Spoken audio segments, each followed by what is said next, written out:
सड़कों पर चूड़ी बेचने वाला बना आईएएस अफसर नवंबर 27, 2020। कहते हैं कि अगर कोई इंसान मजबूत इरादे से किसी काम को करे तो दुनिया की कोई ताकत उसे हरा नहीं सकती।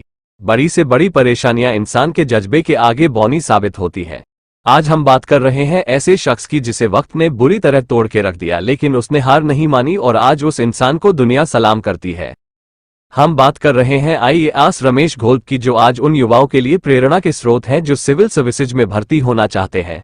रमेश को बचपन में बाएं पैर में पोलियो हो गया था और परिवार की आर्थिक स्थिति इतनी खराब थी कि रमेश को अपनी मां के साथ सड़कों पर चूड़ियां बेचना पड़ा था। लेकिन रमेश ने हर मुश्किल को मात दी और आईएएस अफसर बनकर दिखाया। रमेश के पिता की एक छोटी सी साइकिल की दुकान थी। यूं तो इनके परिवार में 4 लोग थे, लेकिन पिता की शराब पीने की आदत ने इन्हें सड़क पर लाकर खड़ा कर दिया। इधर ज्यादा शराब पीने की वजह से इनके पिता अस्पताल में भर्ती हो गए तो परिवार की सारी जिम्मेदारी मां पर आ पड़ी। मां बेचारी सड़कों पर चूड़ियां बेचने लगी। रमेश के बाएं पैर में पोलियो हो गया था, लेकिन हालात ऐसे थे कि रमेश को भी मां और भाई के साथ चूड़ियां बेचनी पड़ती थी। गांव में पढ़ाई पूरी करने के बाद बड़े स्कूल में दाखिला लेने के लिए रमेश को अपने चाचा के गांव बरसी जाना पड़ा। वर्ष 2005 में रमेश 12वीं कक्षा में थे, तब उनके पिता का निधन हो गया। चाचा के गांव से अपने घर जाने में बस से 7 रुपये लगते थे, लेकिन विकलांग होने की वजह से रमेश का केवल 2 रुपये किराया लगता था। लेकिन वक्त की मार तो देखो, रमेश के पास उस समय 2 रुपये भी नहीं थे।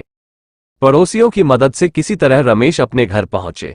रमेश ने 12वीं में 88.5% मार्क्स से परीक्षा उत्तीर्ण की। इसके बाद इन्होंने शिक्षा में एक डिप्लोमा कर लिया और गांव के ही एक विद्यालय में शिक्षक बन गए।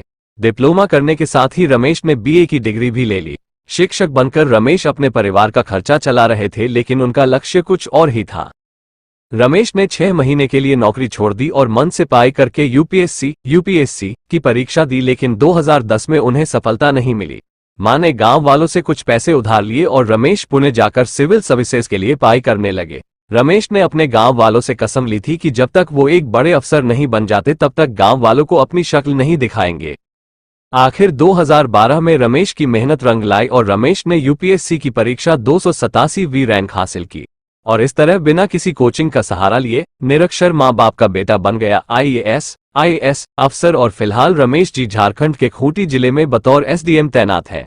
दोस्तों, अक्सर देखा जाता है कि हम लोग अपने दुखों के लिए हमेशा आंसू बहाते रहते हैं, अपने अभावों को ही अपना नसीब मानकर पूरा जीवन गुजार देते हैं। लेकिन कुछ रमेश जी जैसे लोग ऐसे भी हैं जो हालातों को अपना नसीब नहीं बनाते बल्कि अपना नसीब खुद लिखते हैं।